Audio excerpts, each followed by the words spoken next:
After a humiliating FA Cup defeat by non-league Macclesfield last weekend, Crystal Palace would have been forgiven for thinking their season couldn't get much worse. But Friday's news that captain Mark Gay would be joining Man City for 20 million and manager Oliver Glasner confirming he would leave the club provided proof that it indeed could. If Palace fans thought Glasner, who last season masterminded the club's FA Cup triumph, would enjoy his final months at Selhurst Park, those hopes were extinguished on Saturday when he said he felt completely abandoned by the hierarchy. There's no plans to sack Glasner though before the end of the season, even though it seems kind of hard for him to really be wanting to take charge now. So yeah, it'll be interesting to see where it goes. His frustration stems from Palace's decision to sell England international Gay a day before the Premier League fixture at Sunderland. The Austrian said he spent the full week preparing for a trip to the Stadium of Light with the defender in his plans. He was informed on Friday morning Palace had agreed to transfer. I feel we abandoned completely. We have 12-13 players from the squad available and we feel no support. The worst thing is selling our captain one day before a Premier League game. Glasner compared the situation to when Palace sold talisman Eze to Arsenal at the start of the season, admitting both situations have left him feeling like the club's heart had been torn out. After winning the FA Cup last season and subsequently qualifying for Europe's Conference League competition, Glasner made several public pleas for Palace to bolster their squad to be able to compete on multiple fronts. But after spending less than 30 million on 4 players last summer, it's clear his pleas fell on deaf ears. He's hasn't won a Premier League game since the 7th of December and named 2 goalkeepers and a number of academy players on the bench for that defeat to Sunderland. Julian Laurens on the BBC said it's right of Glasner to come out and be so critical of the owners. It's not the first time he's had a go at Steve Parish and the board. I don't think any manager of any level would be happy if on a Friday morning someone from his club came in and said your captain and your best player can't play because we sold him to Manchester City.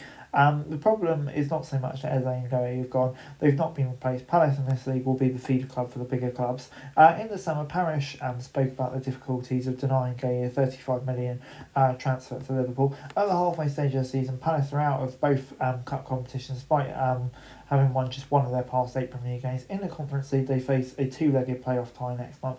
It means the South London club could play just 18 games between now and the end of the season. In Parish eyes, the decision to cash in and Gay now makes sense, and Alan Shearer agrees. I get the frustration, but you look at Crystal Palace as a business, they would lose a really good player for nothing in the summer, so get the 20 million now.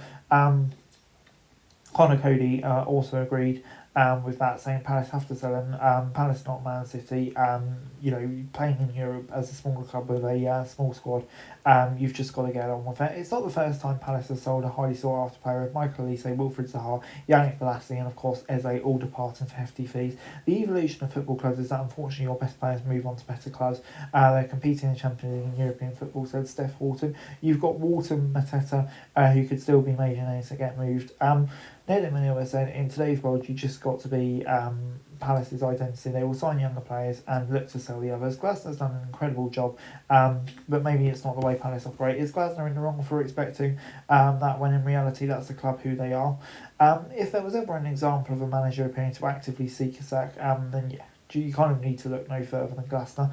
Obviously, that winless run of 10 games and being told what was going on. Obviously, he did feel abandoned, and you can understand why. He'll argue his divisive comments will represent his honestly held views, but others close to the club are suspicious that he wanted to be removed as a manager. He's already confirmed he's leaving at the end of the season when his contract expires. With 2 million still left on his current deal, it would be paid conceivably to suit the coach right off into the sunset and immediately would pay off. If forcing his premature departure was really Glasner's intention, it has not worked, with Palace refusing to make a knee-jerk decision. After internal conversations, Palace expect Glasner to continue until the end of the season. The talk since the loss to Sunderland has centred around what the club can do as a collective to improve their current poor form. It seems as though the club and manager are to part ways before the summer, and Glasner will have to resign, thus waive a termination package. Certainly, we also do not discount Palace will be due compensation should another club decide to appoint him before the end of the season. For example, Thomas Frank, who's struggling at Tottenham. He's held Tottenham talks with them before the decision to appoint Ange. With that in mind, Palace would be owed compensation if Spurs do that. But yeah, it seems like at the moment it's business as usual at Spurs, despite how dysfunctional it is. Anyway guys, that's it for this video. Thanks very much for watching. Remember to like, share, subscribe, follow us on our socials, link in the description below for daily football news, meme and content. Subscribe to our other channels on screen right now, that'd be greatly appreciated. Thanks very much for watching. Peace out.